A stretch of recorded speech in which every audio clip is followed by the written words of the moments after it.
dígito 3. Agência 0080, dígito 9. Participe. Apoio Social, Academia Party Club, Rua Professor Pinto Ferreira, número 22, Centro. Telefone 2242-6226. Apoio Social, Mário e Fábio Cabeleireiros, Rua do Imperador 102, Sobreloja 2. Telefone 2244-9571. Quero mais saúde. Deixa eu falar. Sim. Gente, a gente está de volta, então, com a SOS Vida Saúde, falando sobre depressão. Estamos aqui com o Dr. Rui Carlos Stockinger, que é psicólogo, psicoterapeuta humanista e existencial e é coordenador municipal da saúde mental da Prefeitura de Petrópolis, do CAPS, né? E a Marise, né, que está aqui com a gente, que é formada em letras e trabalha no programa de DST-AIDS do município. E está dando o seu depoimento aqui para a gente, né? Isso, você pode participar conosco através do telefone 2247-6428. Estamos aqui à disposição para ajudá-los. Então, o Dr. Rui estava falando, né, a gente estava, a Marise, no depoimento dela, sobre a tristeza, aquela falta de motivação, mas afinal, o que causa, né? Elisa, assim, existem possíveis fatores, a gente sabe que pode haver uma tendência genética, né, que contribui muito, né, para um caráter depressivo da pessoa, né? A gente sabe que, por exemplo, existem os transtornos depressivos que são persistentes, até complicados de serem tratados, que, por exemplo, a ciclotimia, né, que é um transtorno onde há essa modificação do humor, né, para o alto e para baixo, só que de uma maneira bem leve e não é tão perceptível. A pessoa, durante o dia, às vezes ela está eufórica, daqui a pouco ela está deprimida, daqui a pouco ela está eufórica, daqui a pouco ela está deprimida. Ou aquela pessoa que as pessoas tendem a dizer assim: a pessoa é mal-humorada, essa pessoa está sempre aborrecida com a vida, tudo ela reclama, ela só percebe um aspecto negativo, ela é muito crítica, normalmente é o que se chama de distimia, né, que seria uma leve depressão, que muitas das vezes se preserva na vida da pessoa durante muitos anos e não é tão perceptível, né, porque é socialmente aceitável, não chama tanta atenção, né, mas na verdade traz um endurecimento e até uma limitação existencial, né, para essa pessoa. É difícil falar de uma causa no aspecto mais psicodinâmico, né, das causas psicológicas, quer dizer, na minha experiência, o que a gente percebe é que assim, a depressão é como se fosse um grande tampão, né, ou na medida, numa determinada medida, ela é um sinal de alarme, né, para alguma coisa que não está bem na vida, no organismo da pessoa, ou como um tampão para outras emoções e situações que a pessoa não entrou em contato, né. Então, eu até elenquei algumas situações, quer dizer, existem situações, né, onde a pessoa tem por exemplo, uma raiva contida, né, uma determinada agressividade bloqueada que se manifesta em forma de uma depressão, né. Quando essa pessoa começa a ter a sua raiva trabalhada, ela se permite expressar de uma maneira natural a sua agressividade natural, a depressão diminui. Quer dizer, a depressão era um tampão que escondia, né, determinados sentimentos que estavam contidos, né.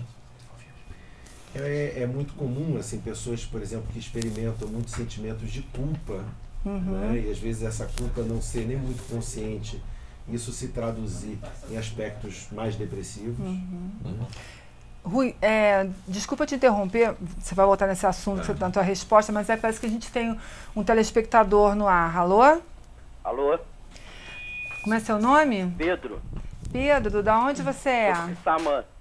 Do Quissamã, obrigada por estar assistindo a gente, tá? Qual é a tua pergunta? Não, o que eu queria comentar é que o triste de qualquer doença psicológica, que eu acho que ainda não foi comentado aí, que as outras pessoas não acreditam. Porque como não é uma doença visível, as pessoas não veem nenhum machucado no teu corpo, então você passa a virar chacota dos outros, entendeu? Aconteceu comigo dentro do meu trabalho, as pessoas não acreditavam, né? E eu acho que isso daí é o pior da doença, qualquer doença psicológica, o pior é isto, é que as pessoas acreditem no seu problema, entendeu? Pedro, obrigada pela sua participação, continue com a gente. O que você falou foi muito interessante, até porque quando a gente fala assim, isso é emocional, parece que a pessoa, é mentira, é exatamente isso, é bobagem. Frescura. Isso passa, é emocional, é psicológico, você está inventando uma coisa, né? Por aí. Exatamente, e as pessoas não entendem que a doença emocional, que quando a gente fala, isso é psicológico, é emocional, é dificílimo para a pessoa As sentir. pessoas não entendem e você vira chacota. Exatamente. Eu queria mandar um abraço pro Cal também. Tem que mandar um abraço para você. Muito obrigado. Então, Rui, o Dr. Por favor, Rui estava continue, falando Eu sobre... acho importante, o nome é Pedro, né? É. Sim, que ligou, né? Porque ele estava falando desse estigma que fica, como se a questão psicológica fosse uma questão de imaginação, né? Isso. Na verdade, não há nada disso. A questão de ser uma doença psicológica, quer dizer, que afeta, né, basicamente, até porque a gente acaba separando o que é somático e o que é mental, o que é orgânico, né, e o que é mental, quando na verdade o organismo é um só. Né? Então é até complicado dizer que a situação ela pode ter uma origem mais no aspecto emocional, mas ela vai estar influenciando o físico e vice-versa, né? Mas acho que ele falou de um aspecto importante, né? Realmente há muita dificuldade de aceitação até que a pessoa, aquela que cobra ou que tem um preconceito, passa a vivenciar e a experimentar uma dor emocional, né? Até porque, como não é palpável, como o Pedro estava colocando, quer dizer, é muito difícil às vezes da pessoa saber como lidar, né? Como se ajudar, né? Então, assim, é muito comum também, né, nos quadros de depressão, em algumas pessoas, por exemplo, que apresentam depressão, às vezes, atrás disso, há um nível de cobrança dessa pessoa, um nível de exigência dela com ela mesma muito grande, né? Ela é muito severa, às vezes, com ela, né? Muitas das vezes está muito ligado também a uma questão de menos-valia, quer dizer, toda uma problemática de sentimentos de inferioridade, de baixa estima, que muitas das vezes também estão relacionados, né, a toda uma carência afetiva, às vezes antiga, na vida da pessoa, né? Às vezes a pessoa, num determinado momento, ela abre um quadro depressivo, né, porque naquele momento, né, ela vive um processo, por exemplo, ela é demitida, né, do trabalho dela, naquele momento, por um chefe que ela tinha muita estima, muita admiração, né, vamos dizer. Então, sim? Desculpe, Rui, a gente te interromper mais uma vez. Não, Alô, boa noite. Não tem problema. Boa noite, alô? Alô? Pois não. Seu nome? Mariana. Oi, Mariana, obrigado pela audiência. Você está onde? De onde? Centro. Por favor, a sua pergunta? Eu queria que o Dr. Rui, por favor, me desse umas informações sobre depressão pós-parto. Que legal. Obrigado. Boa pergunta. Muito boa pergunta. Continua com a gente, tá, Mariana? Obrigada. Dr. Rui? Tá, sobre a depressão pós-parto. A depressão pós-parto, existe um tipo de depressão pós-parto que é chamado até de blues, né? Quer dizer, na verdade, é uma leve alteração, porque a gente sabe, né, que a mãe, depois que tem o bebê, ela tem, na verdade, um certo desinvestimento, né, frente às atividades que antes ela exercia com mais facilidade. As coisas do dia a dia, comuns, do cotidiano, ela passa a ter um grande desinteresse por várias atividades para se interessar basicamente ali pelo bebê, né? E às vezes isso fica num nível tão intensificado que ela passa a se desvincular, né, das pessoas em volta, a ficar muito presa, muito ligada ao bebê. Agora, muitas das vezes, ela passa a ter mesmo um quadro de depressão pós-parto, né, que nem sempre se dá logo em seguida ao parto. Às vezes acontece depois de 7 dias, né, é que normalmente começa a se manifestar e às vezes dura meses, né, ela passa a rejeitar o bebê, né, ela tem uma dificuldade de aceitar ou de cuidar, né, junto a isso, muitas das vezes ela experimenta sentimentos de culpa, né, ela não consegue ter forças para ir em direção ao bebê. Nem para contar para as pessoas que está sentindo aquilo, porque a mãe fica com vergonha de falar, ai, que saco, eu não queria ter tido filho, está atrapalhando minha vida. Quer dizer, é uma vergonha, então, né, normalmente, eu não vou falar nada, eu vou esconder. Porque ela então não é mais consegue difícil, entender o sentimento porque é uma coisa feia. A gente sabe que mãe ama o bebê, a mãe ama seu filho. E ela ama, na verdade. Só que a depressão que ela está sentindo, que ela está passando, faz com que ela ache que não ama. Ela coloca no bebê, né? Então, a vergonha de pedir, de contar, isso é muito comum entre as mulheres depressivas pós-parto. Acontece muito, às vezes até a própria dificuldade de compreensão, né, por parte da família de que é um transtorno que está ligado, às vezes, até à própria infância ali da mãe, ou uma gravidez que foi complicada, e esse problema vai se dar ali naquele momento, né? E ela, às vezes ela não consegue criar o vínculo, né, com a criança. Hormonal também, pode ser causas hormonais. Também podem ter causas hormonais associadas, né? O grande problema é que quando não é bem tratado, a gente sabe que 60%, né, das pessoas que têm a depressão pós-parto, quando não é bem tratado, elas podem vir a ter outras complicações. E o grande problema também que eu acho, o grande problema é que não tem psicólogo nas maternidades, entendeu? Não tem. Simplesmente não tem. Então a pessoa entra em depressão e não tem nenhuma ajuda, nem tipo assim, olha, se acontecer de você sentir isso, não, eu estou te achando triste, isso é uma coisa normal, você tem que fazer isso assim, não tem nenhuma orientação. Parece que a gente tem uma pessoa no telefone. Alô? Alô? Como é seu nome? É a Maria do Retiro. Ah, Maria, que bom que você ligou para a gente. Obrigada. Qual é a sua pergunta? Eu queria que o Dr. Rui me falasse se tem assim uma depressão sobre a insatisfação profissional. Ligada à profissão, né? Nada, obrigada. Tá bom, Marisa. Obrigado. Doutor Rui? Marina, obrigada por estar com a gente. Com certeza, né? A gente sabe que na relação da pessoa com o mundo, com a existência dela, existem várias situações que vão facilitar, né, ou dificultar, né, a relação com ela mesma. Quer dizer, se ela está numa situação profissional onde ela não se sente aceita, reconhecida, às vezes valorizada, né, ela fica muito mais propensa a desenvolver um quadro depressivo. Mas especificamente profissional? Não necessariamente. Ela pode já ter a possibilidade, né, de desenvolver um quadro depressivo que, em função daqueles fatores estressores, né, complicados no trabalho, no casamento, na relação com um amigo, né, no estudo, isso pode ser realmente desencadeado. Eu estava até dando um exemplo, por exemplo, de uma pessoa que às vezes passou na vida dela uma experiência de desafeto, né, por parte lá atrás, junto à família, e às vezes em situações onde ela se vê tendo uma recusa, ela perde o emprego, ou ela perde o namorado, ela na verdade passa a vivenciar aqueles sentimentos lá de trás, né, de desafeto, de rejeição, que ela até já viveu, e ela passa às vezes a transportar, projetar esses sentimentos naquela pessoa atual. Então ela reedita aquela situação na situação atual, como se essa situação atual fosse real. Na verdade, a situação ela é real na medida que ela provoca uma emoção contida lá atrás, que às vezes vem numa intensidade tão grande e a pessoa não consegue compreender aqui aquilo está ligado, né, que isso traz um processo depressivo, né? Então a gente percebe que às vezes uma situação de conflito que a pessoa está vivendo, que não se torna consciente, né, ela é um provocador até de ansiedade e muitas das vezes de depressão, né, de episódios depressivos, né? Agora, doutor Rui, é comum a depressão nos serviços de saúde do municipal? Quer dizer, na verdade é o quadro, a maior procura, né, dos serviços são de quadros depressivos, realmente, né? A segunda maior é de quadros de ansiedade, né, de transtornos fóbicos, ansiosos, mas a primeira realmente é de depressão, né? Realmente a procura é muito grande, né? A gente sabe hoje, até a Organização Mundial da Saúde, ela dita que é a terceira maior causa de afastamento do trabalho, de incapacitação para o trabalho no mundo, e que provavelmente até 2020 deve vir a ser a primeira. Então, assim, realmente a incidência é muito grande. E aqui no município também é essa realidade. Também há essa realidade. A gente realmente percebe isso. Eu tô com o celular aqui, mas eu não tô igual uma louca, não, falando no telefone. É que a Rosângela mandou uma mensagem para a Marise, aqui pelo meu telefone.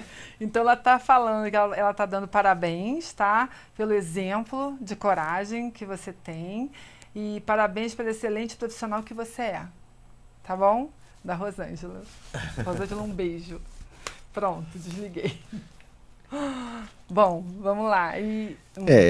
Uma outra questão, às vezes a depressão também está ligada, eu acho que as pessoas até estavam perguntando um pouco isso, a situações e a momentos de vida e a fases de vida, né? Uma pessoa, por exemplo, passa a ser pai, passa a ser mãe, ela precisa se reorganizar internamente, o seu autoconceito precisa modificar. Às vezes ela tem dificuldade de lidar com isso, ela pode desenvolver um processo depressivo. Né? Uma pessoa que se aposenta, que a vida toda se sentiu reconhecida, valorizada, teve interação social a partir das relações de trabalho. Quando ela perde isso, ela perde todas essas fontes de realização, de atualização dela como pessoa, de afirmação de vida, né, de afirmação dos seus valores e dos seus potenciais, ela pode começar a experimentar uma depressão, ela pode se sentir inútil, incapaz, né, pouco importante socialmente, ainda mais numa sociedade nossa capitalista. A Marisa estava dizendo isso, quer dizer, que exige que você sempre tenha que estar bem, que você tem que dar o melhor de si, que você não pode estar triste. Esse também, né, é um dos fatores que leva à depressão. Gente, parece que tem uma pessoa no telefone. Alô? Alô? Como é seu nome? Cláudio. Cláudio, você está falando da onde? Estou falando do centro. Do centro. Cláudio, obrigada por estar aqui com a gente, tá? Qual é a sua pergunta? A gente tem um filho que é adolescente. Ele tem o costume de trancar no quarto, se isolar. Isso pode ser um fator que venha dizer que ele tem algum problema psicológico, alguma coisa no sentido? Quantos anos teu filho tem, Cláudio? Tem 17. 17? Isso. Tá legal. A gente vai responder a tua pergunta. Obrigada por estar com a gente. Continua assistindo o nosso programa. A gente não pode afirmar que é uma depressão, a não ser avaliando, né? Mas isso significa que ele pode estar precisando de ajuda, às vezes, e principalmente o adolescente está sinalizando. O adolescente, muitas das vezes, ele não verbaliza isso e ele pede, né, socorro de diversas outras maneiras, através do seu comportamento, né? Às vezes até um comportamento que parece desviante ou desafiador, né? Ou meio, né, desajustado, né? Ou meio desorganizado, meio desagonçado, desengonçado. Na verdade, é uma forma, às vezes, de estar pedindo ajuda, né? De alguma maneira, né? Às vezes a agressão, né, Rui? Às vezes o comportamento agressivo também é um pedido de ajuda, né? Eu estava lembrando aqui, eu disse que eu tive 2 episódios de depressão, né? E quando o Cal, acho que me perguntou assim, quando você se viu deprimida, quem procurou ajuda, né? Então eu falei, eu não estava me aguentando assim. Nesse último episódio, né, que já tem 2 anos, fui eu mesma. No primeiro episódio, quem procurou ajuda por mim e para mim foi minha prima, né? Ela que peitou a situação e foi lá e me encaminhou e conseguiu ajuda para mim, quer dizer, então foram 2 momentos distintos, né? Da outra vez eu já conhecia o caminho, né? Já sabia que quer dizer, essa estrutura familiar, né, Marisa e Dr. Rui, essa estrutura familiar, dos amigos, todo esse entorno da pessoa, colegas de trabalho, tudo isso pode ajudar, não fazendo exatamente aquilo que o Pedro falou, que num primeiro momento no trabalho dele serviu de chacota. Não é isso, é exatamente conforme você teve a sorte de... Eu acho que tem 2 coisas, Cal. Uma é que as pessoas costumam ser muito cruéis, né? A chacota é aquele lado cruel do ser humano, né? Que a gente tem, né? A criança, às vezes, demonstra isso com muito mais facilidade do que a gente, mas a gente mantém isso para a vida toda, né? Não é um lado mais bonito, mas a gente mantém, e estão aí as chacotas para ratificar isso, né? E o outro é o de fingir que não está vendo, né? Que talvez seja até mais perigoso do que a chacota, né? Então, às vezes, quando a gente percebe que a pessoa está precisando de ajuda e a gente fica cheio de milindre para chegar, às vezes é mais comum fingir que não está vendo no caso da mania, né? Né, Rui? Porque a pessoa é um doutor, ou porque a pessoa tem uma formação, ou porque acha que, mas é casado com um médico, então, será que ele não percebeu, né? E a pessoa, no meio disso, está se expondo, né? Está se expondo a riscos, como ele falou, em algum momento, a pessoa pode sim fazer alguma coisa que ponha a sua saúde em risco, né? Então, se a gente está vendo que tem alguma coisa errada, é preciso ter a coragem de sinalizar. É difícil, não estou dizendo que seja fácil, mas é preciso achar os atalhos, se a gente não pode chegar para a pessoa e falar, né? E sinalizar. Eu acho que a coragem é fundamental nessa hora. Eu queria falar com Cláudio, que ligou agora, porque a gente pode ser depressão, porque tem que ser vários sintomas, e não só se trancar no quarto, né? Você tem que ver o conjunto de sintomas, mas de qualquer forma, dá bastante amor para o seu filho, abraça ele, beija, e se puder encaminhar, né, para um terapeuta. A gente tem excelentes terapeutas aqui na nossa cidade. O seu filho vai estar super bem atendido, entendeu? Porque eu acho que se ele está se trancando, se ele está se isolando, ou é uma fase saudável dele se encontrar, a gente não sabe até que ponto, né? Mas para incomodar você, você também pode até procurar a ajuda de um profissional e conversar a respeito, tá bom? Então tá legal, vamos lá. Você falou que é negócio do serviço de saúde. Isso. Assim, realmente acontece bastante, né? Quer dizer, a maior procura, na verdade, nos ambulatórios, por exemplo, são com relação a quadros de depressão. Né? E aqui no município, como que está a estrutura para atendimento? Você é o coordenador da saúde mental aqui do nosso município. Como que está a estrutura de atendimento? Nós sabemos, temos, no caso, para a população, nós temos o SOS Vida, nós temos um serviço de psicologia lá, tem outras instituições, mas o município, como é que está essa oferta, doutor Rui? Nós temos um ambulatório central de saúde mental que fica na rua Floriano Peixoto 125, ali nós temos médicos psiquiatras, neurologista, psicólogos, né, terapeuta ocupacional, assistente social, que tratam de vários problemas, né, de questões relacionadas à saúde mental, inclusive, né, de depressão. Né? Algumas depressões, a Marisa estava colocando, precisam de medicação, outras não.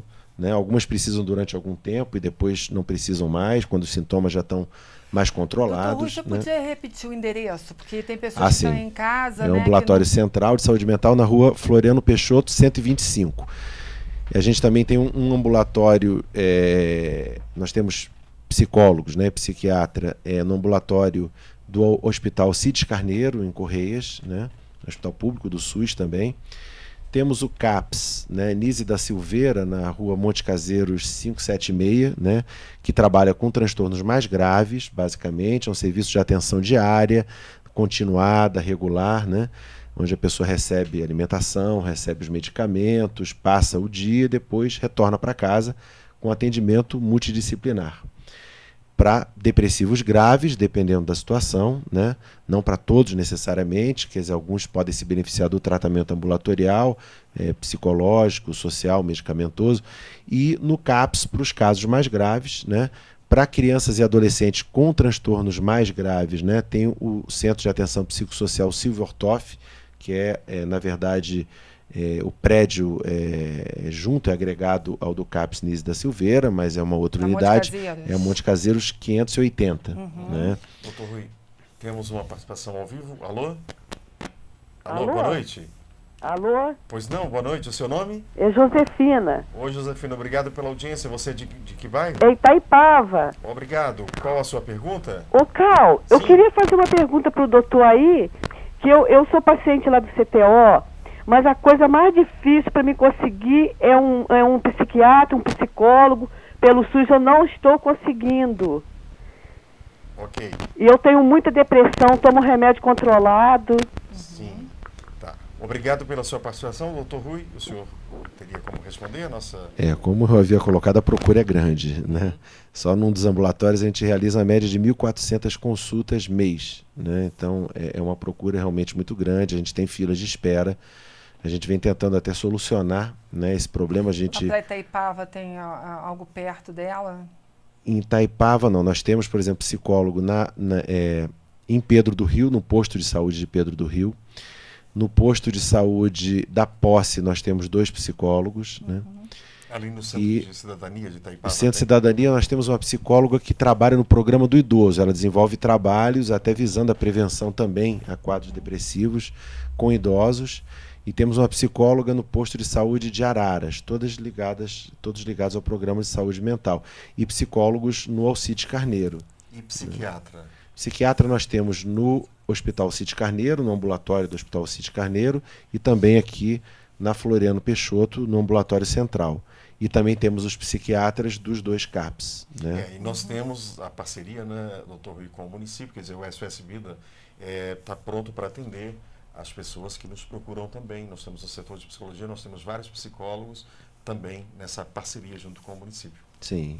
Eu gostaria até de aproveitar, né, para estar colocando que, apesar da gente falar, né, da depressão como uma doença, também é importante a gente ver que muitas das vezes, né, a depressão ela se manifesta, né, na vida de uma pessoa em função da não atualização, né, dos potenciais inerentes a essa pessoa, né, dos seus recursos, né, daquilo que ela pode, naquele momento de vida, estar desenvolvendo, porque a nossa vida muda, né, os nossos significados se modificam ao longo do tempo, aquilo que passa a ser importante, novas necessidades vão se tornando mais prementes. Né?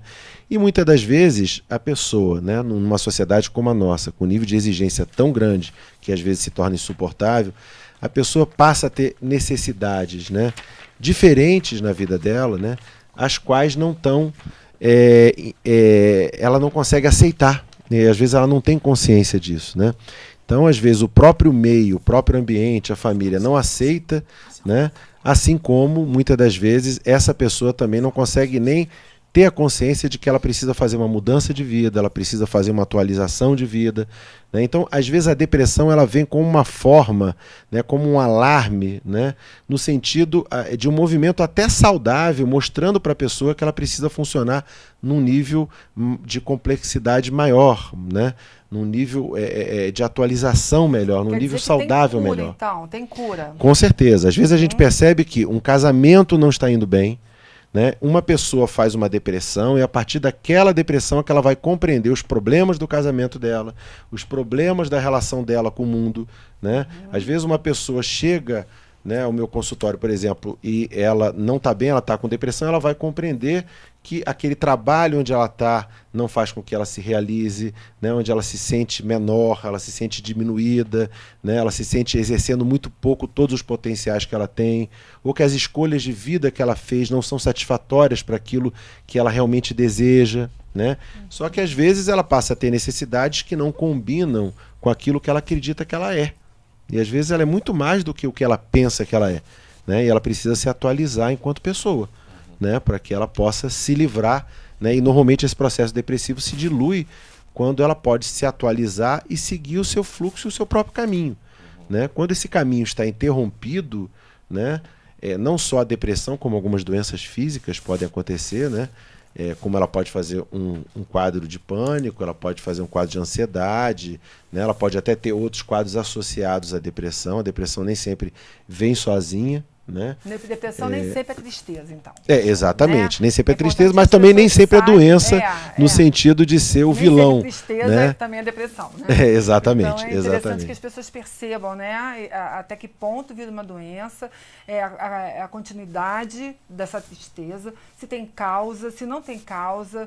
Por que eu estou me sentindo assim? Pode ser tratado, por que eu estou tão alegre de repente? Por que minha mãe, meu pai ou meu marido, enfim, está falando que eu estou muito eufórica? Gente, preste atenção nessas coisas para vocês procurarem ajuda. Vocês têm que prestar atenção em quem as pessoas que estão à sua volta também. Bom, o nosso tempo está se encerrando. Agradecemos a presença dos nossos convidados, Dr. Rui e Marise. E esse mês, então, nós estamos com um macro tema que é sobre doenças emocionais. Vocês gostariam de fazer alguma consideração final, Dr. Rui, Marise? Rapidinho, que já... Só dizer que a dor é grande quando a gente está passando por uma depressão, mas que ela passa, ela tem jeito. Né? Obrigado. Doutor Rui? Que os serviços estão disponíveis, né, para que as pessoas possam receber ajuda, ainda que às vezes haja dificuldade de conseguir uma vaga. É importante a pessoa insistir, se fazer presente, né, porque há realmente uma procura grande, ou procurar os profissionais, se ela tem condição de pagar, se ela não tem, poder procurar o SUS, se não procurar, né, os terapeutas disponíveis, o médico, o psiquiatra, o SOS Vida, né, psicólogos, psiquiatras, que são os profissionais que podem estar dando conta e ajuda nesse sentido. Né? O que é importante é a gente saber que é uma doença, né? Que às vezes também ela aparece de uma forma a poder atualizar a sua própria vida, o que ela não pode ser desconsiderada porque ela pode ser um grande indicador de mudanças muito proveitosas na vida, e que há cura e há possibilidade. E fora que é o né? sofrimento da pessoa que está passando pela depressão. Doutor Rui, muito obrigado. Até que, enfim, né, nós conseguimos te trazer aqui, porque eu sei que você é muito ocupado e para a gente foi assim, uma honra. Sabe que eu tenho muito carinho por você. Um beijo enorme para a Rose. Eu que agradeço. Eu agradeço que a todos vocês. A Rose de paixão. Marise, para você eu não preciso nem dizer, né? Um beijo no teu coração. Até semana. Obrigado pela audiência.